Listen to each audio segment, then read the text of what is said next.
ಈಗ ಚುಕ್ಕಿಮನೆ agro forestry ನೋಡೋಕ್ಕೋಸ್ಕರ ನಮ್ಮಲ್ಲಿ ಒಂದು 20 ದೇಶಗಳಿಂದ ಮೇಲ್ ಬಂದಿದ್ದಾರೆ. ನನಗೆ ಗೊತ್ತಿರೋಂಗೆ ಒಂದು 400 ಜಾತಿ ಮರ ಬೆಳೆದಿರ್ಬೋದು. ಸುಮಾರು ವರ್ಷಕ್ಕೆ ಅಂದಾಜು 5-6 ಸಾವಿರದಿಂದ 10,000 ಜನ ಬರ್ತಾರೆ. ಇದು ನಮ್ಮದು 10 ಎಕರೆಯಲ್ಲಿ ಸುಮಾರು 10,000 ಮೇಲೆ ಮರ ಬೆಳೆದಿದ್ದೀವಿ.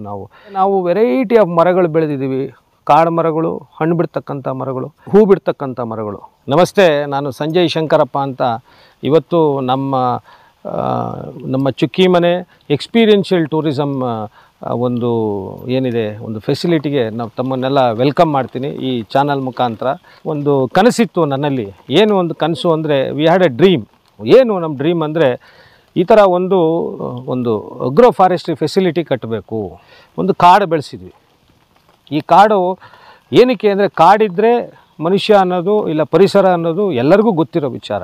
ಅದನ್ನು ಅನುಭವಿಸ್ಬೇಕಾಯಿದ್ದು ಭಾರಿ ಹತ್ತಿರದಿಂದ. ಅದಕ್ಕೋಸ್ಕರ ನಾವೇನು ಮಾಡಿದ್ವಿ, ಒಂದು ಕಾಡನ್ನು ಸೃಷ್ಟಿ ಮಾಡಿ ಇಲ್ಲಿ ಜೀವನ ಮಾಡ್ಕೊತಾ ಹೋದ್ವಿ.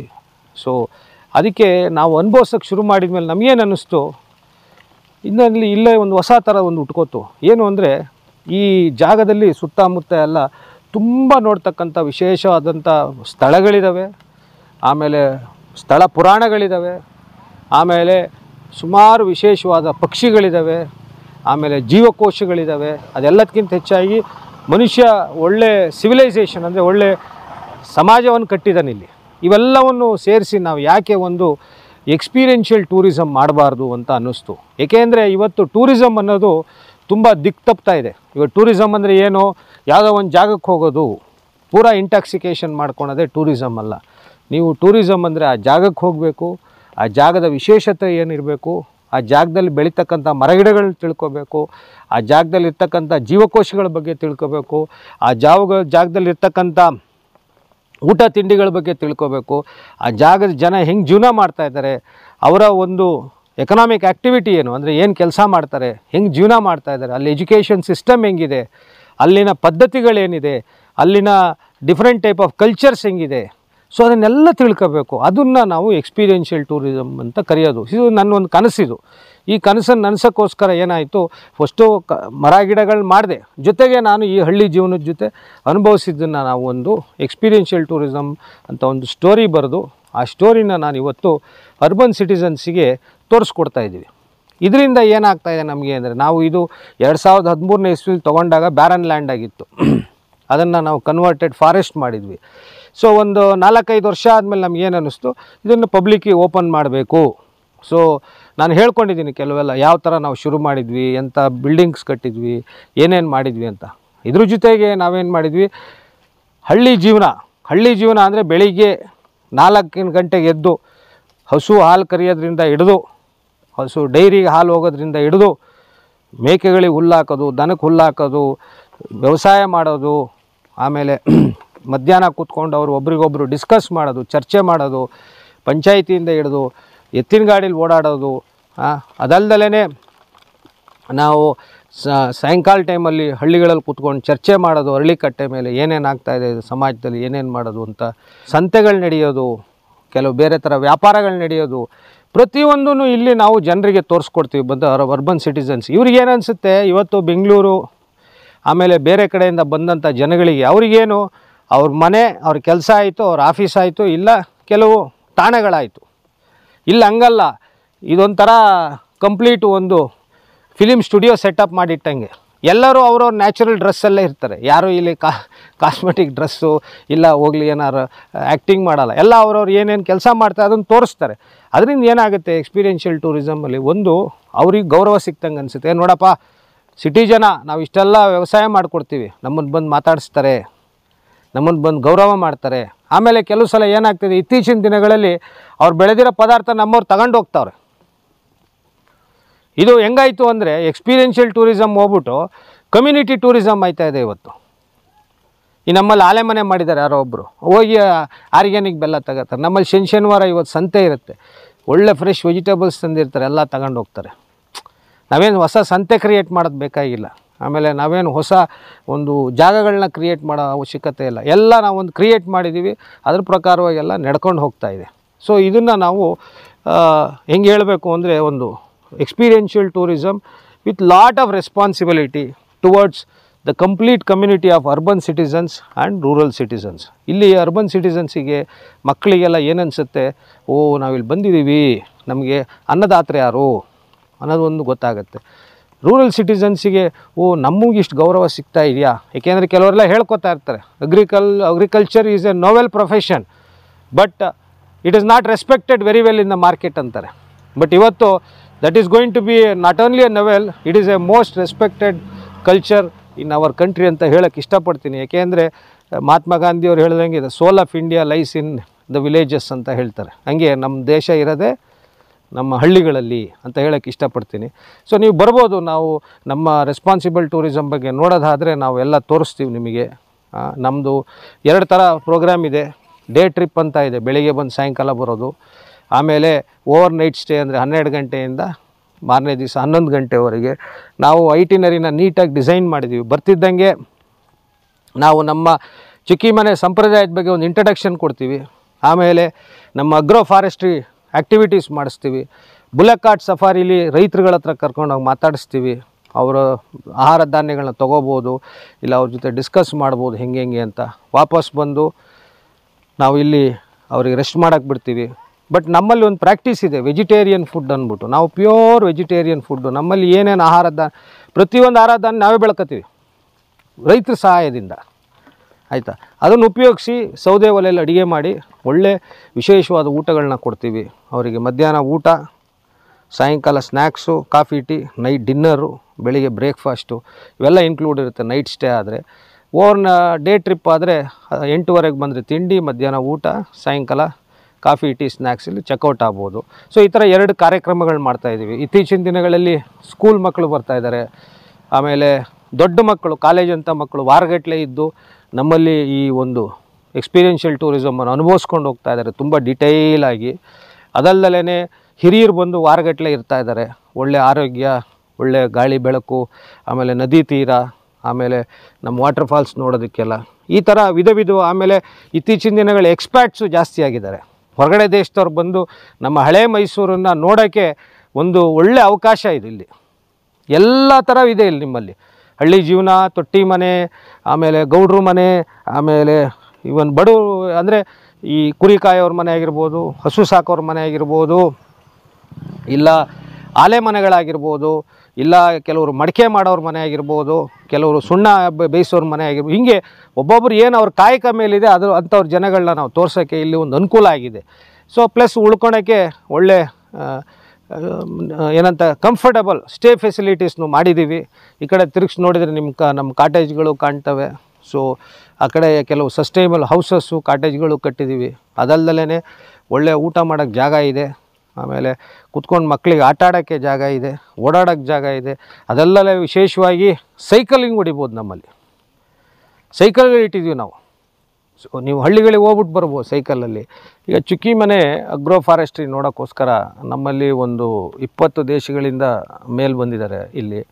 ಇಲ್ಲಿ ಸುಮಾರು ವರ್ಷಕ್ಕೆ ಅಂದಾಜು 5-6 ಸಾವಿರದಿಂದ 10,000 ಜನ ಬರ್ತಾರೆ ಟೋಟಲ್. ನಾನು ಹೇಳೋದು ಒಂದು ವರ್ಷಕ್ಕೆ. ಡೇ ಟ್ರಿಪ್ ಆಗಿರ್ಬೋದು, ಓವರ್ ನೈಟ್ ಸ್ಟೇ ಆಗಿರ್ಬೋದು, ಲಾಂಗ್ 1 ವೀಕ್ ಸ್ಟೇ ಆಗಿರ್ಬೋದು, 1 ಮಂತ್ ಸ್ಟೇ ಆಗಿರ್ಬೋದು. ನಮ್ಮಲ್ಲಿ ಏಜ್ ಗ್ರೂಪು ಸಣ್ಣವರಿಂದ ದೊಡ್ಡವರು, ಕಾಲೇಜ್ ಸ್ಟೂಡೆಂಟ್ಸು, ಎಕ್ಸ್ಚೇಂಜ್ ಸ್ಟೂಡೆಂಟ್ಸ್ ಎಲ್ಲ ಬರ್ತಾರೆ. ನಮ್ಮಲ್ಲಿ ಅತಿ ಹೆಚ್ಚಾಗಿ ಎಕ್ಸ್ಚೇಂಜ್ ಸ್ಟೂಡೆಂಟ್ಸ್ ಬರೋದು ಜರ್ಮನಿಯಿಂದ ಬರ್ತಾರೆ. ಸೊ ಅವ್ರು ಬಂದವರು ತುಂಬ ನಮ್ಮ ಹಳ್ಳಿ ಜೀವನನ ತುಂಬ ಮೆಚ್ಕೋತಾರೆ ಅವರು. ಆಮೇಲೆ ನಮ್ಮಲ್ಲಿ ಏನಕ್ಕೆ ಬರ್ತಾಯಿದ್ದಾರೆ ಅಂದರೆ, ರೀಸೆಂಟಾಗಿ ಒಬ್ಬರು ಬಂದಿದ್ದರು, ಅವರು ಮುಂಬೈಗೆ ಬಂದಿದ್ದರಂತೆ. ಅಲ್ಲಿಂದ ಡ್ರೈವ್ ಮಾಡ್ಕೊಂಡು ಬಂದಿದ್ದರು ಚುಕ್ಕಿಮನೆಗೆ. ಏನಕ್ಕೆ ಅಂದರೆ, ನೀವು ಸಾವಿರಾರು ಮರಗಳು ಬೆಳೆದಿದೆಯಂತೆ, ಒಂದು 100 ಅಂದರೆ ನನಗೆ ಗೊತ್ತಿರೋಂಗೆ ಒಂದು 400 ಜಾತಿ ಮರ ಬೆಳೆದಿರ್ಬೋದು. 220 ಕೌಂಟ್ ಮಾಡಿದ್ದೆ. ಇತ್ತೀಚಿಂದ ಇನ್ನೂ ಆ್ಯಡ್ ಮಾಡಿದ್ದೀನಿ. ಇವಾಗೆಲ್ಲ ಕಾಡುಗಳಿಂದ ಎಲ್ಲ ತರಿಸಿ ಕೆಲವು ಕಾಡು ಮರಗಳೆಲ್ಲ ಹಾಕಿದ್ದೀವಿ. ನಮ್ಮದು 10 ಎಕರೆಯಲ್ಲಿ ಸುಮಾರು 10,000 ಮೇಲೆ ಮರ ಬೆಳೆದಿದ್ದೀವಿ ನಾವು. ಎಲ್ಲ ಥರ ಮರಗಳನ್ನ ನೋಡಿ ಯಾವ ಥರ ನೀನು ಡಿಸೈನ್ ಮಾಡಿದೆ ಅಂತ ಕಲ್ತ್ಕೊಂಡು ಹೋಗಿ ಬಂದಿದ್ದರು. ಅದು ಒಂದು ಭಾರಿ ಖುಷಿಯಾಯಿತು ವಿಚಾರ. ಯಾರೇ ಬರಲಿ ಮರ ಗಿಡಗಳ ಬಗ್ಗೆ ತುಂಬ ತಿಳ್ಕೊಂಡು ಹೋಗ್ತಾರೆ. ಸೊ ಈಗ ಕೆಲವರಿಗೆ ಗೊತ್ತೇ ಇರೋದಿಲ್ಲ ಕಾಡಿನಲ್ಲಿ ಮರ ಅಂದರೆ ಹೆಂಗಿರುತ್ತೆ. ಆಮೇಲೆ ಕೆಲವರಿಗೆ ಈ ಹೆಬ್ಬಲಸ್ ಅಂದರೆ ಗೊತ್ತಿರೋದಿಲ್ಲ. ಮಂಗಳೂರು ಜನಕ್ಕೆ ಗೊತ್ತಿರುತ್ತೆ, ಬೇರೆ ಊರವ್ರಿಗೆ ಗೊತ್ತಿರೋದಿಲ್ಲ ಅದು. ಆಮೇಲೆ ನಮ್ಮಲ್ಲಿ ಚಕ್ಕೋತ ಮರನೇ ನೋಡಿರಲ್ಲ ಕೆಲವರು, ಆಯಿತಾ. ಆಮೇಲೆ ಎಳ್ಳಿಕಾಯಿ ಮರನೇ ನೋಡಿರೋದಿಲ್ಲ. ನಿಂಬೆಕಾಯಿ ಮರ ನೋಡಿರ್ತಾರೆ, ಯಾಕೆಂದರೆ ಎಳ್ಳಿಕಾಯಿ ಸ್ವಲ್ಪ ಬೆಲ್ದಣ್ಣಿನ ಮರನೇ ನೋಡಿಲ್ಲ ಬಿಡಿ ಎಷ್ಟೋ ಜನ. ಬೆಲ್ದಣ್ಣಿನ ಮರ, ಆಮೇಲೆ ಬಿಲ್ಪತ್ರೆ ಅಂತ ಪೂಜೆ ಮಾಡ್ತಾರೆ. ಹೆಂಗಿರುತ್ತೆ ಆ ಮರ ಗೊತ್ತಿರೋದಿಲ್ಲ. ಎಷ್ಟೋ ಜನ ಕೇಳ್ತಾರೆ ನಮ್ಮನ್ನು, ಬಿಲ್ಪತ್ರೆ ಮರ ಹೆಂಗಿರುತ್ತೆ, ನೇರಳೆ ಮರ ಹೆಂಗಿರುತ್ತೆ ಗೊತ್ತಿರೋದಿಲ್ಲ, ಕರಿಬೇವಿನ ಸೊಪ್ಪು ಯಾವ್ಯಾವ ವೆರೈಟಿ ಇರುತ್ತೆ ಗೊತ್ತಿರೋದಿಲ್ಲ, ಹೆಂಗೆ ಬಿಡುತ್ತೆ ಅಂತಲೇ ಗೊತ್ತಿರೋದಿಲ್ಲ. ಆಮೇಲೆ ಜಾಯಿಕಾಯಿ ಮರ ಎಷ್ಟೋ ಜನಕ್ಕೆ ಗೊತ್ತಿಲ್ಲ, ಜಾಯಿಕಾಯಿ ಹೆಂಗೆ, ಪತ್ರೆ ಅಂದರೆ ಏನು. ಆಮೇಲೆ ಆಲ್ ಸ್ಪೈಸಸ್ ಮರ, ಅವ್ರಿಗೆ ಆಶ್ಚರ್ಯ ಆಗ್ಬಿಡ್ತಾರೆ, ಆಲ್ ಸ್ಪೈಸಸ್ ಮರ ಇಷ್ಟು ಎತ್ತರಗಿರುತ್ತಾ ಅಂತ. ಆಮೇಲೆ ನಾವು ನಿಂಬೆ ಹುಲ್ಲು ಬೆಳೆದಿದ್ದೀವಿ. ನಿಂಬೆ ಹುಲ್ಲು ಅಂದರೆ ಏನು, ಲೆಮನ್ ಗ್ರಾಸ್ ಅಂದರೆ ಒಣಗಿದ್ದು ಸಿಗುತ್ತೆ, ಇಲ್ಲ ಹಸಿದು ಸಿಗುತ್ತೆ. ಬಟ್ ಈ ಥರನೂ ಅಷ್ಟು ಸುಲಭವಾಗಿ ಬೆಳ್ಕೊಬೋದು ಅಂತ ಗೊತ್ತಿರಲ್ಲ. ಅದನ್ನು ನಾವು ಎಲ್ಲರಿಗೂ ಕೊಡ್ತೀವಿ, ಹಂಚ್ತೀವಿ. ಸೊ ಹೀಗೆ ನಾವು ವೆರೈಟಿ ಆಫ್ ಮರಗಳು ಬೆಳೆದಿದ್ದೀವಿ. ಕಾಡು ಮರಗಳು, ಹಣ್ಣು ಬಿಡ್ತಕ್ಕಂಥ ಮರಗಳು, ಆಮೇಲೆ ಹೂ ಬಿಡ್ತಕ್ಕಂಥ ಮರಗಳು. ಪ್ರತಿಯೊಂದ್ರದ್ದು ಬೀಜ ಸಂರಕ್ಷಣೆ ಮಾಡ್ತಾಯಿದ್ದೀವಿ 10 ವರ್ಷದಿಂದ. ಆಮೇಲೆ ಗ್ರಾಫ್ಟಿಂಗ್ ಮಾಡ್ತಾಯಿದ್ದೀವಿ, ತಳಿ ಅಭಿವೃದ್ಧಿ ಕೆಲಸ ಮಾಡ್ತಾಯಿದ್ದೀವಿ. ಇವುಗಳನ್ನ ನಾವು ನಮಗೋಸ್ಕರ ಅಲ್ಲ, ಯಾರೇ ಬಂದರೂ ಅವ್ರಿಗೆ ಇಷ್ಟಪಟ್ಟು ನಾವು ಮರ ಗಿಡಗಳನ್ನ ಬೆಳಿಬೇಕು ಅಂದರೆ ಅವರಿಗೆ ನಾವು ಒಂದು ಕಮಿಟ್ಮೆಂಟ್ ತೊಗೊಂಡು ಇದನ್ನು ಬೆಳೆಸಲೇಬೇಕಂತ ನಾವು ಅವರಿಗೆ ಕೊಡ್ತಾಯಿದ್ದೀವಿ. ಅದು ಇದನ್ನು ಯಾವುದೇ ರೀತಿನ ತಿಳ್ಕೊಬೋದು. ಒಂದು ಫ್ರೆಂಡ್ಶಿಪ್ ಕಾಣಿಕೆ ಅಂತನ ತೊಗೋಬೋದು, ಚುಕ್ಕಿ ಮನೆಗೆ ಬಂದೋಗಿದ್ದಕ್ಕೆ, ಇಲ್ಲ ಒಂದು ಜ್ಞಾಪಕಾರ ತೊಗೋಬೋದು. ಈ ಥರ ಒಂದು ಕಾರ್ಯಕ್ರಮನ ನಾವು ತುಂಬ ದಿವಸದಿಂದ ನಡೆಸ್ಕೊಂಡು ಬರ್ತಾಯಿದ್ದೀವಿ. ಇದರಿಂದ ನಮ್ಮ ಕುಟುಂಬದವರಿಗೆ, ಚುಕ್ಕಿ ಮನೆ ಕುಟುಂಬದವರಿಗೆ ತುಂಬ ಒಂದು ಆನಂದಕರವಾದ ವಿಚಾರ. ಇಲ್ಲಿ ಸುತ್ತಮುತ್ತ 10 ಕಿಲೋಮೀಟ್ರ್ ದೂರದಲ್ಲಿ ತುಂಬ ವಿಶೇಷವಾದ ಜಾಗಗಳಿದ್ದಾವೆ. ಏಕೆಂದರೆ ಕಾವೇರಿ ನದಿ ಸುತ್ತ ಹರಿತಾ ಇದೆ ಸಾವಿರಾರು ವರ್ಷಗಳಿಂದ. ಈ ನದಿ ತೀರದಲ್ಲಿ ತುಂಬ ಪ್ರಬಲವಾದ ಸೈಂಟ್ಸ್, ನಮ್ಮ ದೇಶದಲ್ಲೇ ಪ್ರಬಲವಾದವರು ಅಂದರೆ ಶಂಕರಾಚಾರ್ಯರು. ಅವರು ಬಂದು ಇದ್ದೋಗಿದ್ದಾರೆ. ಅವರು ಶ್ರೀಚಕ್ರ ಸ್ಥಾಪನೆ ಮಾಡಿದ್ದಾರೆ ದೇವಸ್ಥಾನ. ಇವತ್ತು ಸುಮಾರು 1 ಎಕರೆ ಜಾಗದಲ್ಲಿದೆ ಅದು ದೇವಸ್ಥಾನ. ಹೋಗಬೇಕು ಜನಗಳು. ಸೋಮೇಶ್ವರ ದೇವಸ್ಥಾನ ಅಂತಿದೆ. ಎರಡನೇದು ಮಧ್ಯರಂಗ ದೇವಸ್ಥಾನ ಇದೆ. ರಂಗನಾಥ ಸ್ವಾಮಿಗಳಲ್ಲಿ 3 ರಂಗನಾಥ ಸ್ವಾಮಿ ಇದೆ ಸೌತ್ ಇಂಡಿಯಾದಲ್ಲಿ. ಪ್ರಥಮ ರಂಗ, ಮಧ್ಯರಂಗ, ಅಂತಿಮ ರಂಗ ಅಂತ. ಅದರಲ್ಲಿ ನಮ್ಮಲ್ಲಿದೆ ಅದು, ಆಯಿತಾ. ಎರಡನೇದು ಇಲ್ಲಿ ರಾಮಾನುಜಾಚಾರ್ಯರಿದ್ದರು, ಕೇರಳದಿಂದ ಬಂದು, ತಮಿಳ್ನಾಡು ಕಡೆಯಿಂದ ಬಂದು ಇವರು ಇಲ್ಲಿ ಉಳ್ಕೊಂಡು ಧರ್ಮ ಪ್ರಚಾರ ಮಾಡ್ಕೊತ ಹಾಸನ ತನಕ ಹೋಗ್ತಾರೆ ಅಂತ ಒಂದು ಕಥೆಗಳಿದೆ. ಸೊ ಹಾಗಾಗಿ ನಮ್ಮ ಏನು ಅಯ್ಯಂಗಾರೀಸ್ ಇದ್ದಾರೆ ನಮ್ಮ ಇದರಲ್ಲಿ, ಅವರು ಇಲ್ಲಿಂದ ಶುರು ಮಾಡಿದ್ದಾರೆ. ಅದು ಕೂಡ ದೇವಸ್ಥಾನ ತುಂಬ ದೊಡ್ಡ ಪ್ರಮಾಣದಲ್ಲಿದೆ. ಅಲ್ಲೂ ಡೈಲಿ ಪೂಜೆಗಳೆಲ್ಲ ನಡೆಯುತ್ತೆ. ಆಳ್ವರ್ ಅಂತ ಕರೀತಾರೆ ಅವ್ರನ್ನೆಲ್ಲ. ಆ ದೇವಸ್ಥಾನ ಅದು ನದಿ ತೀರದಲ್ಲಿದೆ. ಅದಲ್ಲದೇ ವಿಶ್ವಪ್ರಖ್ಯಾತ ಪಂಚಲಿಂಗ ಏನು ತಲಕಾಡು, ಅಲ್ಲಿ ವೈದ್ಯನಾಥೇಶ್ವರ, ಮರಳೇಶ್ವರ, ಪಾತಾಳೇಶ್ವರ, ಚನ್ನಮಲ್ಲಿಕಾರ್ಜುನ ಸ್ವಾಮಿ ಮತ್ತು ಹರಿಕೇಶ್ವರ ಅಂತ 5 ಪಂಚಲಿಂಗಗಳಿದ್ದಾವೆ. ಚನ್ನಮಲ್ಲಿಕಾರ್ಜುನ ಸ್ವಾಮಿ ದೇವಸ್ಥಾನ ಅಂತೂ ನೋಡೋಕ್ಕೆ 2 ಕಣ್ಣು ಸಾಲದು. ಅಲ್ಲಿ ಮೇಲೆ ನಿಂತ್ಕೊಂಡ್ರೆ ಕಾವೇರಿ ನದಿ ಹೆಂಗೆ ಹರಿಯುತ್ತೆ ಅನ್ನೋದು ಕಾಣುತ್ತೆ. ಆಮೇಲೆ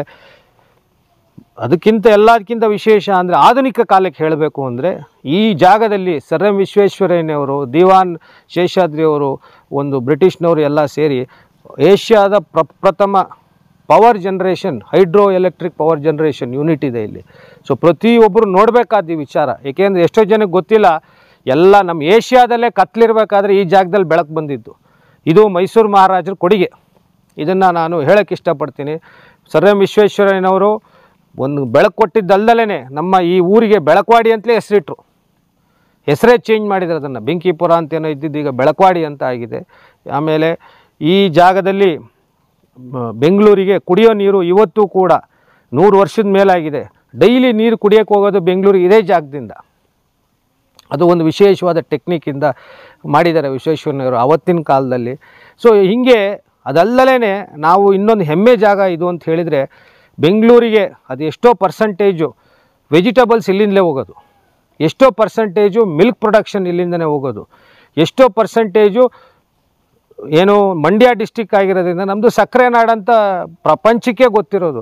ಸೊ ನಮ್ಮಲ್ಲೂ ಕೂಡ ದೊಡ್ಡ ದೊಡ್ಡ ಆಲೆಮನೆಗಳಿದ್ದಾವೆ. ನಾವು ಕಂಟ್ರಿಬ್ಯೂಟರ್ಸ್ ಅದಕ್ಕೆ, ಒಂದು ಪೋರ್ಷನ್ ಆಫ್ ಇಟ್. ಸೊ ಇದನ್ನು ಹೇಳೋಕ್ಕೆ ನಾನು ತುಂಬ ಇಷ್ಟಪಡ್ತೀನಿ. ನಮ್ಮಲ್ಲಿ ಎಕ್ಸ್ಪೀರಿಯೆನ್ಷಿಯಲ್ ಟೂರಿಸಮಲ್ಲಿ ಇವನ್ನೆಲ್ಲವನ್ನೂ ತೋರಿಸ್ತೀನಿ. ನೀವುಗಳು ಬಂದರೆ ಒಂದು ಕಲ್ಚರಲ್ ಟೂರಿಸಮ್ ಆಗುತ್ತೆ, ಒಂದು ಹೆರಿಟೇಜ್ ಟೂರಿಸಮ್ ಆಗುತ್ತೆ, ಇನ್ನೊಂದು ಟೆಕ್ನಾಲಜಿ ನಾಲೆಡ್ಜ್ ಟೂರಿಸಮ್ ಆಗುತ್ತೆ, ಇನ್ನೊಂದು you can learn about life style and cultural connect of our old Mysuru tradition ಆಗುತ್ತೆ. ಇಷ್ಟನ್ನು ನೀವು ನೋಡ್ಬೋದು. ಈಗ ನಾವು ಚಿಕ್ಕಿ ಮನೇಲಿ ಇದೊಂದು ವಿಶೇಷವಾಗಿ ಕ್ರಿಯೇಟ್ ಮಾಡಿದ್ವಿ. ಏನಪ್ಪ ಅಂದರೆ ಇದು ಪಂಚಭೂತಗಳನ್ನ ನಾವು ಡಿಸೈನ್ ಮಾಡಬೇಕಂತ ಅಂದ್ಕೊಂಡ್ವಿ. ಇವನ್ನ ಮಾಡಬೇಕು ಅಂತ ನಮ್ಮ ಸ್ನೇಹಿತರೊಬ್ಬರನ್ನ ಕೇಳಿದಾಗ ಅವರು ಒಂದು ಐಡಿಯಾ ಕೊಟ್ಟರು, ಕೆಲವು ಮಾನ್ಯುಮೆಂಟ್ಸ್ ಥರ ಮಾಡೋಣ ಅಂತ. ನನಗೆ ಮಾನ್ಯುಮೆಂಟ್ಸ್ ಮಾಡಬೇಕು ಅಂದರೆ ಹೆದರಿಕೆ ಶುರು ಆಗೋಯ್ತು. ಏಕೆಂದರೆ ಯಾವ ಥರ ಮಾಡ್ಬೇಕಂತ ನಮ್ಗೆ ಗೊತ್ತಿಲ್ಲ. ಅವರೊಂದು ಸಜೆಷನ್ ಕೊಟ್ಟರು, ಇದು ಹುಲ್ಲು ಸಿಮೆಂಟಲ್ಲಿ ಮಾಡಿರೋದು, ಇದು ಒಳಗೆಲ್ಲ ಹುಲ್ಲು ತುಂಬಿದ್ದೀವಿ ಸಿಮೆಂಟಲ್ಲಿ, ಒಂದೊಂದು ಶೇಪ್ ಇದೆ ನೋಡಿ, ಮನುಷ್ಯ ಥರ ಕಾಣ್ತವೆ.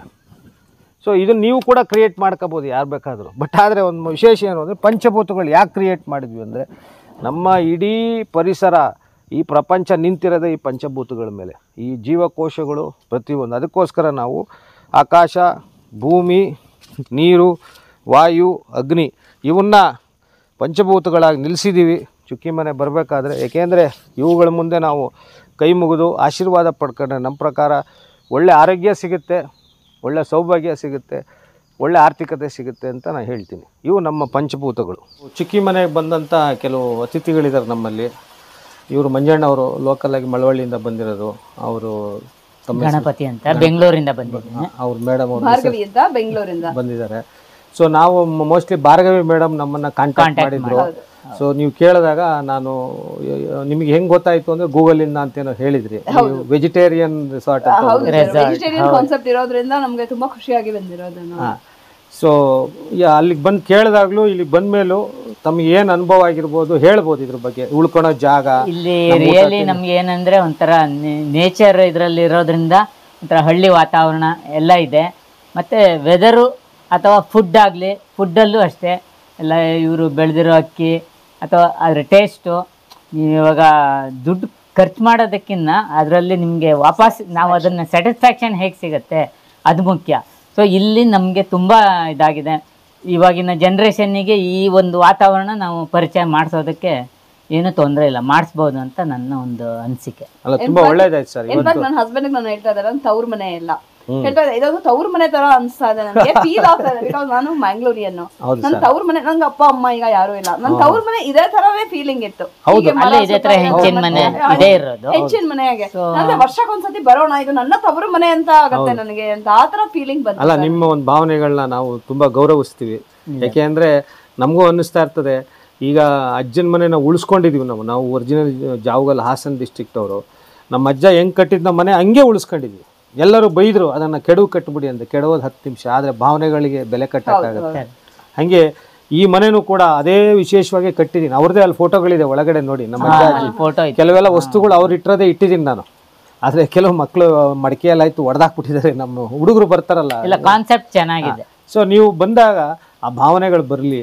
ಆ ಒಂದು ಆಮೇಲೆ ನಾವು ಆತಿಥ್ಯನೂ ಹಂಗೆ ಮಾಡ್ತಾರೆ ನಮ್ಮ ಜನಗಳು, ಅದನ್ನು ನಾವು ಆದಷ್ಟು ಪ್ರಯತ್ನ ಮಾಡಿದ್ವಿ ಅದಂತರ ಅಂಥ ಜನನ ಇಟ್ಕೊಳಕ್ಕೋಸ್ಕರ. ಆಮೇಲೆ ನಿಮ್ಗೆ ಇನ್ನೂ ಗೊತ್ತಿಲ್ಲ, ಸೋಲೋ ವುಮೆನ್ಸ್ ಬರ್ತಾರೆ. 6-7 ಜನ ಹೆಣ್ಮಕ್ಳು ಬಂದಿದ್ರು. ಹೋದ್ವಾರೆಲ್ಲ ಬರೀ ಹೆಣ್ಮಕ್ಳು ಗ್ರೂಪೇ, 3 ಗ್ರೂಪು ಧೈರ್ಯವಾಗಿದ್ದು ಹೋಗ್ತಾರೆ. ಇಲ್ಲಿ ಅದೇ ಒಂದು ವಿಶೇಷ ಸರ್. ಇನ್ನೊಂದು ಯೋಚನೆ ಮಾಡಬೇಕು, ಶಂಕರಾಚಾರ್ಯರಿದ್ದಂಥ ಜಾಗ, ರಾಮಾನುಜಾಚಾರ್ಯರಿದ್ದಂಥ ಜಾಗ ಎಂಥ ಪವಿತ್ರವಾದ ಜಾಗ ಸರ್ ಇದು. ಇದು ದ್ವೀಪ ಇದು. ಸೊ ಇಂಥ ಜನಗಳು ಕೆಲಸ ಮಾಡಿರೋ ಜಾಗದಲ್ಲಿ ನಾವು ಇರಬೇಕಾದ್ರೆ ನಮ್ಮ ಪುಣ್ಯ ಸರ್ ಇದು. ಚೆನ್ನಾಗಿದೆ. ಸೊ ಅದಕ್ಕೋಸ್ಕರ ನಾನು ಒಬ್ಬನೇ ಇಟ್ಕೊಂಡ್ರೆ ಈ ಪುಣ್ಯ ಉಪಯೋಗ ಇಲ್ಲ, ಪ್ರತಿಯೊಬ್ಬರಿಗೂ ಇಡಬೇಕು. ನಮ್ಮ ಫ್ಯಾಮಿಲಿಯವರು ಒಂದಾಗ ನಿಮ್ಮಂಥವ್ರ ಜೊತೆ ಹಂಚ್ಕೊಳಕ್ಕೆ ನಾವು ಇಷ್ಟಪಡ್ತೀವಿ. ಇಲ್ಲ ಸರ್, ತುಂಬ ಖುಷಿ ಆಯಿತು. ನಾನು ಗೂಗಲಲ್ಲಿ ಸರ್ಚ್ ಮಾಡಿ ಬಂದಿರೋದು. ತುಂಬ ನಾನು ಬೇರೆ ಬೇರೆ ಇದನ್ನು ಸರ್ಚ್ ಮಾಡಿದೆ. ಬಟ್ ಇದು ಕಾನ್ಸೆಪ್ಟು ಅಥವಾ ಒಂದು ರಿವ್ಯೂಸ್ ನೋಡಿದೆ ನಾನು, ಖುಷಿ ಆಗಿದೆ ನನಗೆ. In fact this is our first resort stay. ಇದು ನಾವು ಜಸ್ಟ್ ಪ್ಲೇಸಸ್ ಹೋಗ್ತೀವಿ, ಕವರ್ ಮಾಡ್ತೀವಿ, ನೈಟ್ ಮಾತ್ರ ಸ್ಟೇ ಮಾಡ್ತಾ ಇದೀವಿ. ಇದು leisurely we thought we will stay ಅಂತ ಅಂದ್ಬಿಟ್ಟು